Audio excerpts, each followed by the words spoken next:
ఈ పొలంలోకి రండి, ఆ పొలంలో నుంచి ఈ పొలంలోకి రండి, చదువుకుందాం.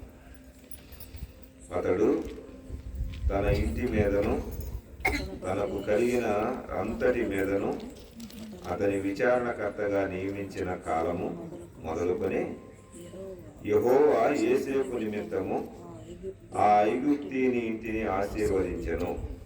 యెహోవా ఆశీర్వాదము ఇంటిలోనేమి పొలములోనేమి అతనికి కలిగిన సమస్తము మీదను ఉండెను. మళ్ళా చదువుతున్నా, చూడండి, మధ్యలోని చదువుతున్నా, మధ్యలోని చదువుతున్నా, 5వ వచనం. యెహోవా యోసేపు నిమిత్తం ఆ ఐగుప్తీని ఇంటిని ఆశీర్వదించెను. చాలా బాగుంటుంది.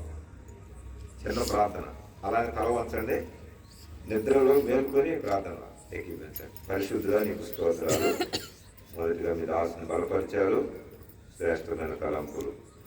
మరొక దాసుడు ఒట్టి నిష్ప్రయోజకుడు, ఒట్టివాడు. నీ ఆత్మ ద్వారా నాయన అయ్యా చదువుబడిన లేఖనములో నుంచి మా అందరికీ దూరం ఆలకించేటువంటి రక్షణ లేని ఇంకా పాపులుగా ఉన్నటువంటి ప్రజలకు ఈ రాత్రి మీ ఆశీర్వాదాన్ని వారు కూడా పోగొట్టుకోకుండా విని విశ్వసించటం వలన నాయన ఈ రాత్రి రక్షణ భాగ్యాన్ని పొందుకునే కృపను దయచేయమని, మహిమ ఘనత ప్రభావములు మీకే ఆరోపించుకుంటూ శిలువ వేయబడిన మీరు మాత్రమే వర్ణించబడినట్లు కృప దయచేయమని యేసు ప్రభు నామమున ప్రార్థన చేస్తూ ఉన్నాము తండ్రి, ఆమేన్. గట్టిగా చెప్పండి. నేను 2 మాటలు చెబుతాను, నా వైపు చూసి వినండి. యోసేపు ఎవరో మనకు తెలుసు, లోకానికి తెలియదు. ఈ పరిస్థితుల్లో ఒక అనాథ, తండ్రి ఉన్నాడు కానీ తండ్రికి దూరం చేశారు సొంత అన్నలు.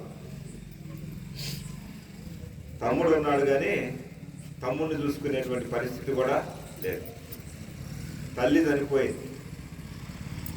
సొంత అన్నదమ్ములు, తమ్ముడు ఒక్కడే ఉన్నాడు, సొంత అన్నలు, తమ్ముడు అనకూడదు కదా, వాళ్ళందరూ పగబట్టారు, మరింత పగబట్టారు. అసలు విషం గక్కి చంపాలనేటువంటి పరిస్థితుల్లో ఆ చంపుదాం అని అనుకున్నప్పుడు ఒక్కడు అడ్డుపడ్డాడు. వాడు ఏదైనా మన తమ్ముడే కదా అని రూబేన్ అనేటువంటి ఒక పెద్దవాడు వచ్చి, సంపద్దుగా వాడిని ఏదో ఒక విధంగా మనం అమ్ముకున్న డబ్బులు తీసుకొని వెళ్దాం అని భయంకరంగా పరిస్థితిని ఏం చేశారంటే, వీళ్ళందరూ 10 మంది ఒకటై 10 మంది ఒక్కడనే గోతిలో వేశారు. గోతిలో వేసి మళ్ళా గోతిలో నుంచి పైకి తీసి అన్యులైనటువంటి ఇష్మాయేలీలు అనేటువంటి వాళ్ళకి అమ్మితే, వాళ్ళు ఆ దినాల్లో గేదెను తీసుకొని వెళ్తూ ఉంటే ఆ ఇష్మాయేలీల దగ్గర నుంచి అప్పుడు ఐగుప్తును పరిపాలిస్తున్నటువంటి రాజులను ఫరోలు అంటారు. ఆ ఫరో దగ్గర ఒక, చూడండి అక్కడ సేనాధిపతి ఒక ఆయన ఉన్నాడు. రాజులకి సైన్యాన్ని నడిపించేటువంటి ఒక సేనాధిపతి, ఆయన పేరు పోతీఫెరా. ఒక ఐగుప్తీయుడు ఈ ఇష్మాయేలీల దగ్గర నుంచి ఆ యోసేపుని కొంటాడు. ఇప్పుడు నేను ఇట్లా యువత వినండి. యోసేపు తండ్రి ఉండి తండ్రి లేనట్లు అనాథ, తమ్ముడుండి తమ్ముడు లేనట్టు అనాథ, అన్నలందరూ ఉండి అన్నలందరి చేత ద్వేషించబడి అందరిని విషం లాగా పగబట్టి దూరమైన అనాథ. ఇంకా చెప్పాలంటే సొంత వాళ్ళే ఒక మానవుణ్ణి నిలువుగా అమ్మినటువంటి అనాథ.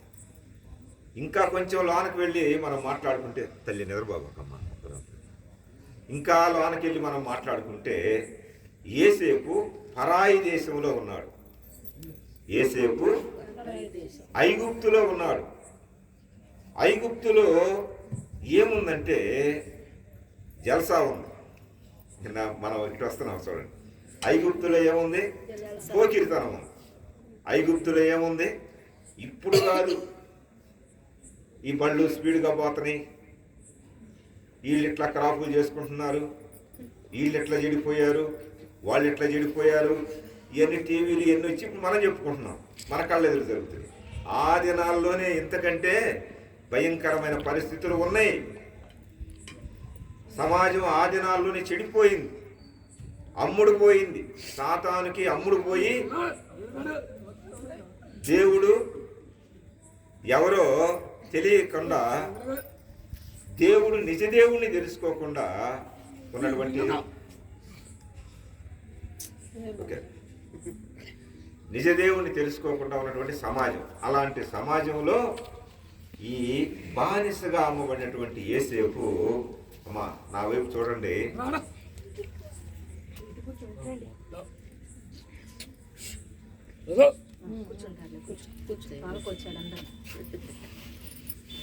మంచిది, ఎవరి పని వాడు చేయాలి, ఎవరి పని చాలా జాగ్రత్తగా. అలా భయంకరమైనటువంటి పరిస్థితిలో యేసేపు ఒక ఐగుప్తు దేశంలో బానిసగా అమ్మబడి ఉన్నాడు. అమ్మబడితే నా వైపు చూడండి, ఆ ఐగుప్తు రాజుకి వాళ్ళని ఫరోలు అంటారు, ఫరో చక్రవర్తులు అంటారు, ఫరోలు అంటారు. ఆ ఫరో కింద ఒక సైన్యానికి అధిపతి అయినటువంటి పోతీఫరా అనేటువంటి ఆయన ఈ యేసేపును కొనుక్కొని తీసుకొని వెళ్ళాడు.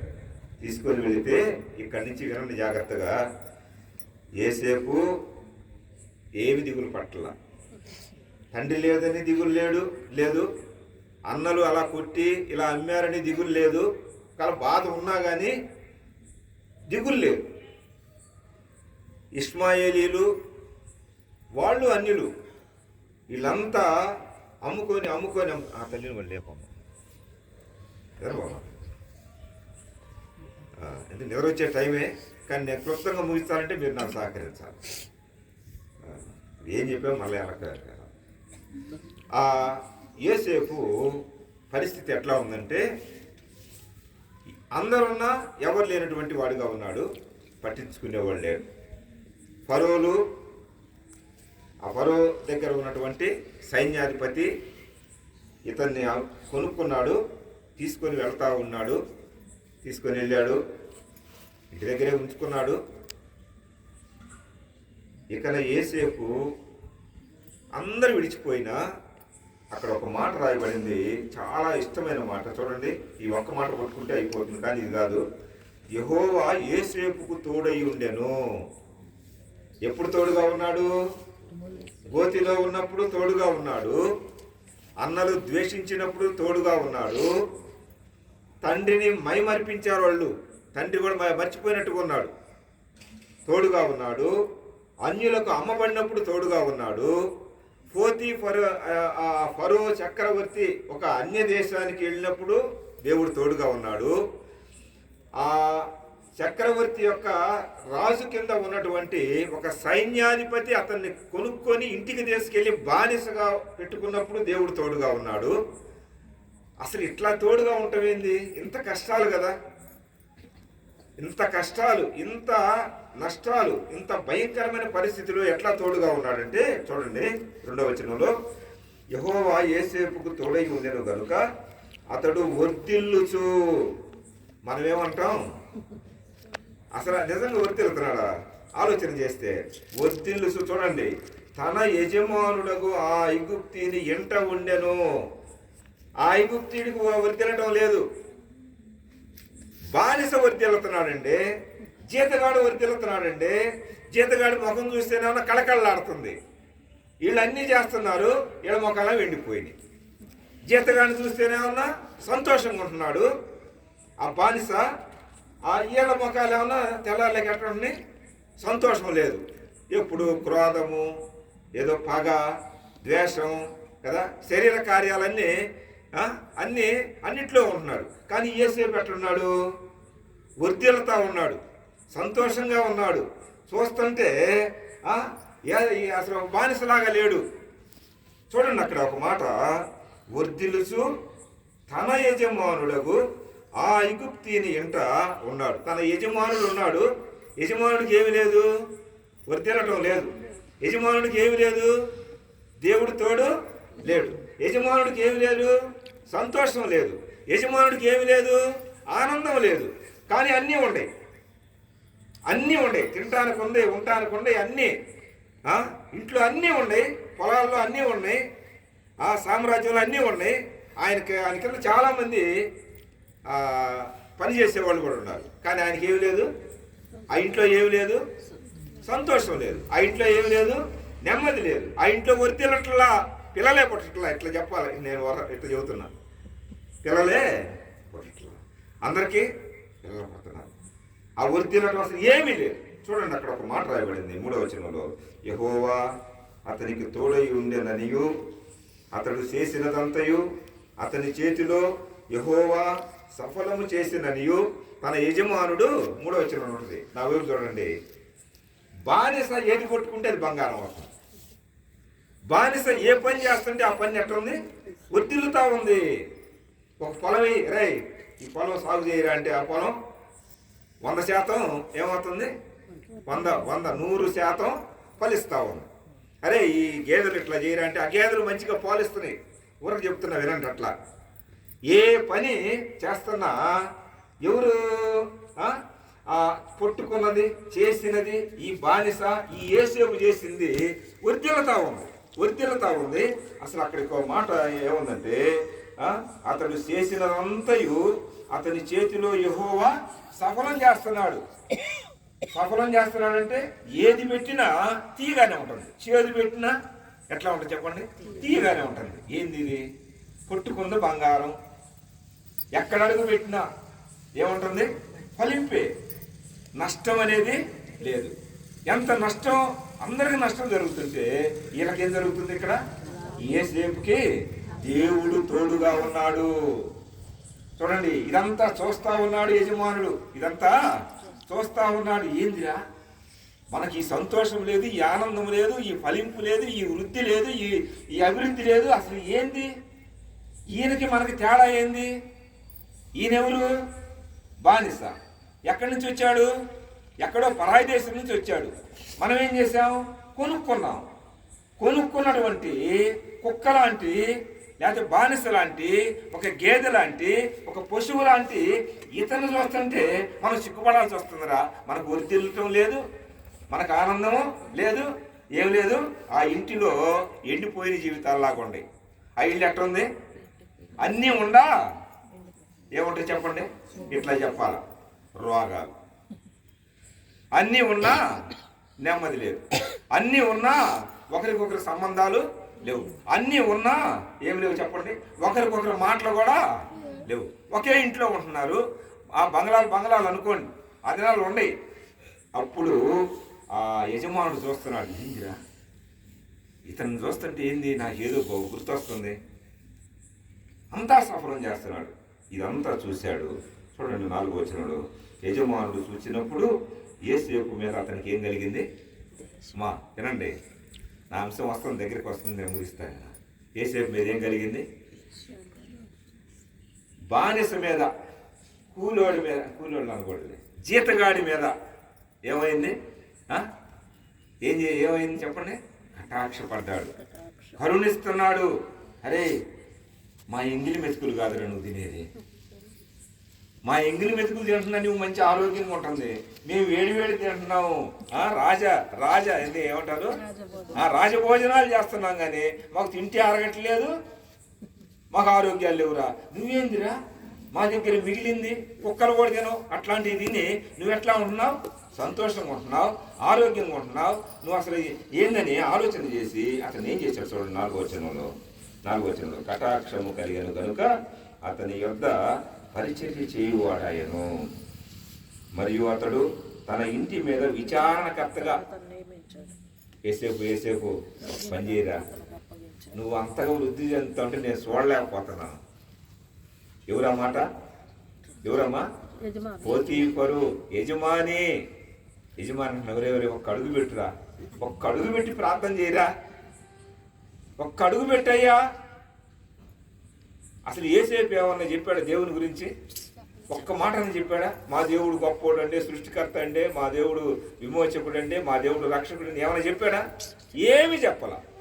తన జీవితంలో ఉన్నటువంటి సాక్ష్యం ఈనాడు ఇవి కరువైనవి కాబట్టి మన జీవితాలు, మన కుటుంబాలు ఫలించట్లా. నోరు తెరిస్తే కంపు, ఆలోచనల్లో చెడులు. ఎవరంటే మనం నమ్ముకున్నాం, ఆరాధన చేస్తున్నాం, ప్రభు దగ్గరికి వెళ్తున్నాం, అన్నీ చెప్పుకుంటున్నాం, బైబిల్ చదువుకుంటున్నాం, పాటలు పాడుకుంటున్నాం, కానీ మన ఇంటి వాళ్ళు, మన బంధువులు ఎక్కడ లోపం? యేసేపు ఏమన్నా చెప్పాడా? ఒక్క మాటని చెప్పాడా?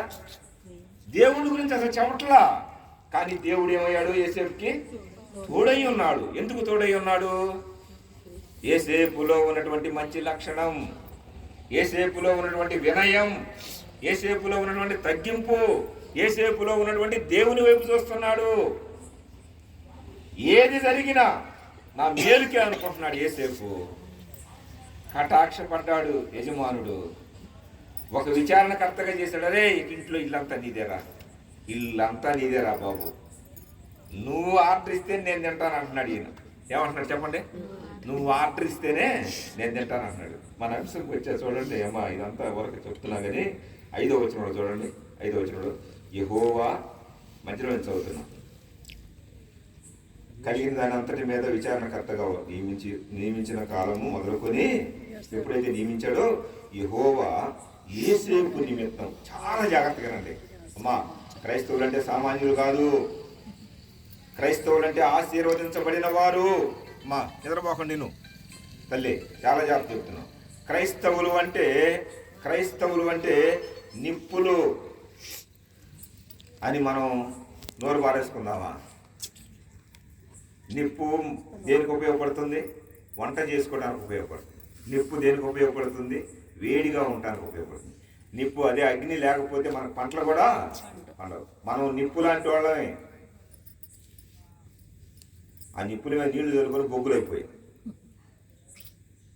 నిప్పులాగా బ్రతక్క మాటలు ఇస్తే అబద్ధాలు, మనం పనులు బాగుండవు. మనల్ని ఎవరు నమ్ముతారండి?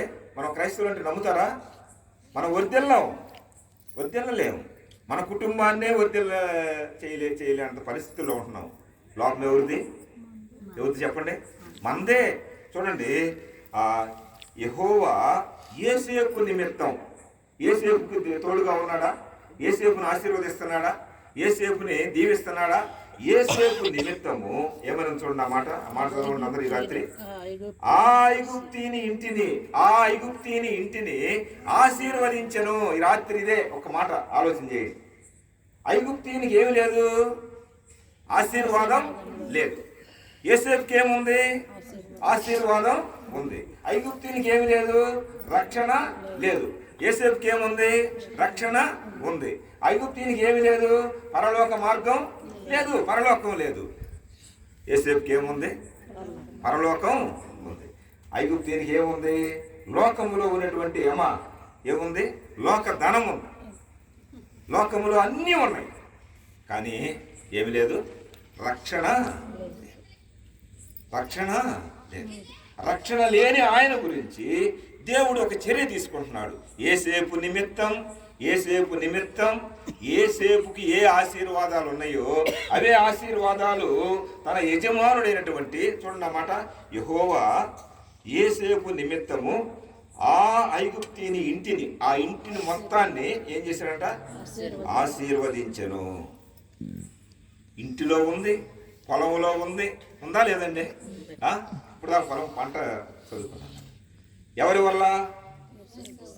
ఒక క్రైస్తవుని వల్ల. ఆ దినాల్లో ఆయన సృష్టికర్త, ఆయనకి ఎవరు లేరు, బైబిల్ లేదు, చెప్పేవాళ్ళు లేరు. సృష్టికర్తల గురించి ఆలోచన మాత్రం ఆయనకి ఉంది. వాళ్ళ నాన్న చెప్పాడు. వాళ్ళ నాన్న పేరేంది? అమ్మా ఇది చూసి చెప్పండి. వాళ్ళ నాన్న పేరేంది? యాకోబు.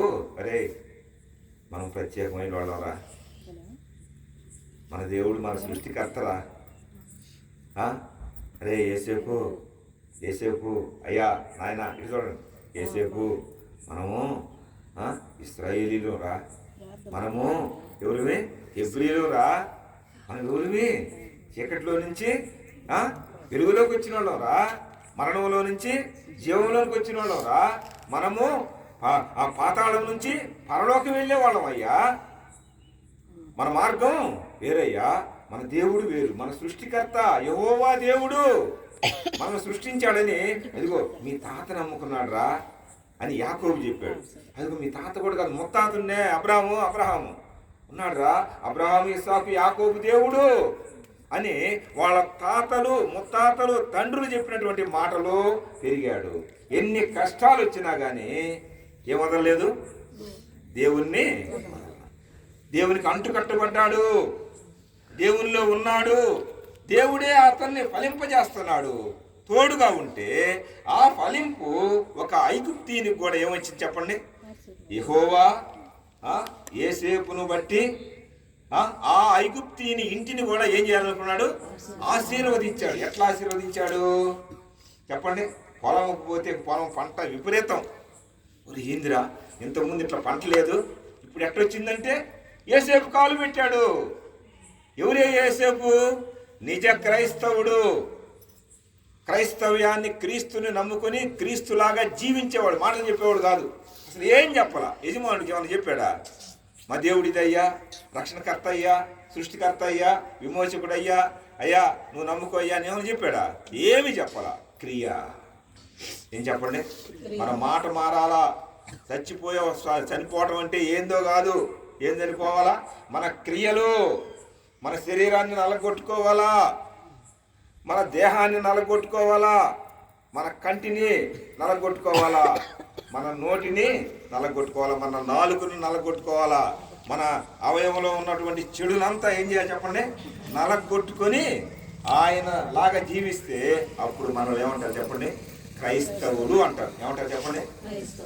ఏమంటారు చెప్పండి? గట్టిగా చెప్పండి. క్రైస్తవుడు అంటే క్రీస్తును పోలి నడుచుకున్నవాడు, క్రీస్తులాగా ఉండడానికి ప్రయత్నం చేసేవాడు. క్రీస్తు అంతటి వాళ్ళం మనం కాము. అయితే వినండి, యెహోవా యోసేపు నిమిత్తమా ఐగుప్తీని ఇంటిని ఆశీర్వదించెను. ఎంత గొప్పదండి. మనం ఎట్లా ఉండాలా? మన ఇంటి వాళ్ళకే ఆశీర్వాదం. అసలు మన ఇంటి వాళ్ళకి కాదండి. ఇక్కడ మాట ఏంటంటే పరాయి దేశంలో పరాయి ఇంటోడు. అన్యులకి మనం అడుగు పెడుతుంటే వాళ్ళకి ఏమి రావాలా చెప్పాలి అందరూ? ఏం కావాలా? మన ద్వారా ఆ ఇంటికి ఏం పోవాలా? సువాసన. మన ద్వారా ఆ ఇంటికి ఏం పోవాలా? రక్షణ. మన ద్వారా ఆ ఇంటికి ఏం పోవాలా? శిక్షలో ఉన్నటువంటి వారు బాగుపడాలా. మన ద్వారా ఏం పోవాలి చెప్పండి? డబ్బు కాదు, ఉంటే ఇస్తావు లేకపోతే. మన ద్వారా చెడు కాదు, మన ద్వారా లోక పద్ధతులు కాదు, లోక మర్యాదలు కాదు. మన ద్వారా ఏం పోవాలా? దేవుని వాక్యం, ఈ సువాసన. ఇది పోవాలండి. ఇది పోతే యోసేపులాగా మనం ఏం చెప్పే పని లేదు. యోసేపులాగా చెప్పే పని లేదు. మనల్ని బట్టి ఎవరు ఆశీర్వదించబడాలా?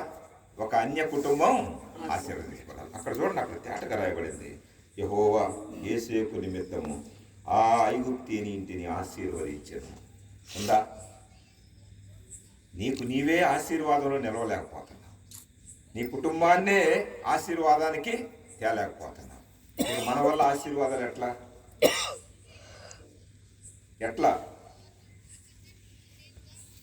చిన్న మాట చెప్పి నేను ముగిస్తాను. ఒక బ్రాహ్మణ సతం ఇందిరాగాంధీ కుటుంబానికి దగ్గర ఉన్నటువంటి చాలా ధనవంతుడు. ఆ దినాల్లో, ఇప్పుడు కాదండి, ఇందిరాగాంధీ కంటే ముందు ఆయన పేరేంది? నెహ్రూ తెలుసా? అట్లనా మన స్వాతంత్రం వచ్చినప్పుడు మొట్టమొదటి ప్రధానమంత్రి. వాళ్ళ కుటుంబానికి అంటుకట్టబడినటువంటి ఆయన ఒక్క విశ్వాసం చేసుకుంటాడు. అది యాదృచ్ఛికంగా జరిగిద్ది. ఆ వివాహం ఎట్లా జరిగిద్ది? యాదృచ్ఛికంగా జరిగిద్ది. అంటే ప్రేమ వివాహాలు ఉంటాయి కదా లోకంలో. జరిగిన తర్వాత ఆ అమ్మాయిని ఎంత హింసించాడంటే అంత హింసించాడు. చివరికి బూట్ కాలుతో తన్ని చనిపోయింది అనుకున్న పరిస్థితుల్లో కూడా ఆ పాప పేర్లు చెప్పట్లా నేను, బూట్ కాలు వేస్తా రక్తంలో ఉండి కూడా ప్రార్థన చేస్తా ఏం అనకుండా ఉంటే ఆయన మారు మనసు పొంది ఒక బ్రాహ్మణుడిగా పుట్టి ఒక క్రైస్తవుడిగా చనిపోయాడు. ఏమనలా, ఎన్నో హింసించాడు, ఎన్ని విధాలుగా. చివరికి ఒక భక్త సింగ్ గారని మీకు తెలిసే ఉంటుంది, ఆయన మీటింగ్కి వెళ్తున్నా అంటే ఆమె బూట్ కాలుతో తన్నిపోతాడు. అట్లా నిలుస్తూ ఉంటుంది, రక్తం ఉంటుంది. ఆ రక్తంతో తుడుచుకుంటా బూట్ కాలు కట్టింది. మళ్ళీ వెళ్తే ఆయన నెమ్మది ఉండదు. ఆఫీస్కి వెళ్తే నెమ్మది లేదు. మళ్ళా వస్తాడు, వెళ్దాంపా అంటాడు, వెళ్ళాడు, రక్షణ పొందాడు. చాలామంది ఇట్లాంటివి ఉన్నాయి. మన క్రియలు ఏం కావాలి చెప్పండి? మన క్రియలు మారాలి. మన క్రియలు మారితే మన ఇంట్లో తాగుబోతులున్నా మారుతారు, మన ఇంట్లో వ్యభిచారులున్నా మారుతారు, మన ఇంట్లో మన బిడ్డలు మాట్లాడకపోయినా వాళ్ళే మారుతారు. మనం చెప్పితే ఏం మారరు. మనం ఏం చేయాలా? ఏసేపులాగా ఉండాలి. ఏసేపుకు దేవుడు తోడుగా ఉన్నాడు కాబట్టి అతడు చేసేది ఫలించింది. మనకు దేవుడు తోడుగా ఉంటే మనం చేసేది కూడా ఏమైంది? ఈ రాత్రికాల సమయంలో ఫలింపులోకి వస్తావా, లేకపోతే నాశనాన్ని కోరుకుంటావా? ఏది కోరుకుంటావో కోరిక నీది. ఒకే ఒక మాట అయ్యా చదువు, 12:5 కీర్తన. ఆ మాట చదువుకొని పాపం.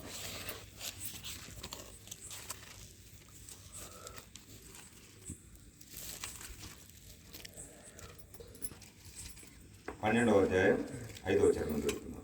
బాధపడు వారికి చేయబడిన బలత్కారమును బట్టి, దరిద్రుల నిట్టూర్పులను బట్టి నేను ఇప్పుడే లేచెదను. రక్షణను కోరుకుని వారికి నేను రక్షణ కలుగజేసేదను అని యెహోవా దేవుడు చెబుతున్నాడు. మనం మాట్లాడాలి. దేవుని మాట వింటే బాగుపడతారు. మన మాట వింటే ఎవరు బాగుపడతారండి? ఎవరు బాగుపడరు. ఈ రాత్రి దేవుడు నీ హృదయాన్ని తెరిచి, అబ్బాయి నీ హృదయం నాకు ఇవ్వరా, నీదేదో నా మాటగా నేను అడుగుతున్నాను, నీదేదో నాకు చెప్పుకుంటే మన హృదయంలో నీ ఉన్నదన్నాడు కనుక ఆయన చెబితే, చిన్నపిల్లలైనా పెద్దవాళ్ళైనా ఎవరైనా చెబితే ఆయన ఏమంటాడు? నేను ఎవరికి చెప్పను రా, నిన్ను బాగు చేస్తానంటాడు. ఏం చేస్తారు చెప్పండి? నేను ఎవరికి చెప్పను. మనం ఏం చేస్తాం? ఎవరి గురించి మనం చెప్పారనుకో, నేను ఎవరికి చెప్పనన్నా అంటే నలుగురు చెబుతారు. నేను ఎవరికి చెప్పనక్క, అసలు ఇది ఎవరికి, నీ ఒక్కదానికని ఇంకొక ఆమె చెప్పి, అక్క నీ ఒక్కదానికి చెప్పానక్క, ఇంకెవరికి చెప్పనక్క అని ఊరు మొత్తం ఏమైంది చెప్పండి? ఊరే కాదులే, ఈ నాలుక ఇది పాప ప్రపంచంలో. దేవుడికి చెప్పుకో, ఈ రాత్రి కోరుకో, నీ కోరిక తీరుస్తాడు, కోరిక తీరుస్తాడు. ఏసేపు ఎవరు చెప్పుకోరా, ఎవరైనా చెప్పుకున్నానండి? అసలు ఎవరైనా తీర్చేవాడు ఉండాలా? దేవుని వైపు చూస్తా వెళ్ళాడు. ఎన్నెన్నో శ్రమ, ఎన్నొచ్చినా యేసు ప్రభువుకు ముంగుర్తుగా ఉన్నాడు, ముందు గుర్తుగా ఉన్నాడు అంతే. అందుకే అతనిలో ఫలింపు ఉంది. మనం కూడా యేసు ప్రభువుని నమ్ముకున్నాము. ఈ రాత్రి మనం కూడా ఎట్లా ఉండాలా? ఫలభరితమైన జీవితం. మనకు రోగాలు రావచ్చు, రోగాలు రావని ఏమైనా ఉందా?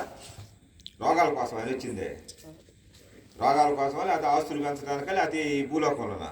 పాపం అనే రోగాన్ని, పాపము లేని ఆయన పవిత్రుడిగా వచ్చి నిర్దోషిగా నిష్కల్మషుడుగా పాపుల్లో చేరక ప్రత్యేకంగా ఉండి ఆయన మన పాప భారాన్ని ఆ సిలువలో తీసుకెళ్ళి ఆ సిలువలో మోసి అక్కడ చనిపోయి తిరిగి లేచి పరమునికి వెళ్ళాడు. మరలా వస్తాడు. రాకముందు గనక నువ్వు నమ్ముకోకపోతే నీకు నరక శిక్ష ఉంది. నమ్ముకుంటే పరలోకం, నమ్ముకోకపోతే పాతాళం లేక నరకం. ఈ రాత్రి కోరుకుంటే కోరిక తీరుద్ది, కోరుకోకపోతే నీ ఇష్టం. అందరూ అంతటా మారు మనసు పొందాలని ఆయన కోరిక, ఆయన ఇచ్చ. ఆయన కోరికను నువ్వు నెరవేరిస్తే నీ కోరికను ఆయన నెరవేరుస్తాడు. తల వంచని ప్రార్థన చేసుకుందాం.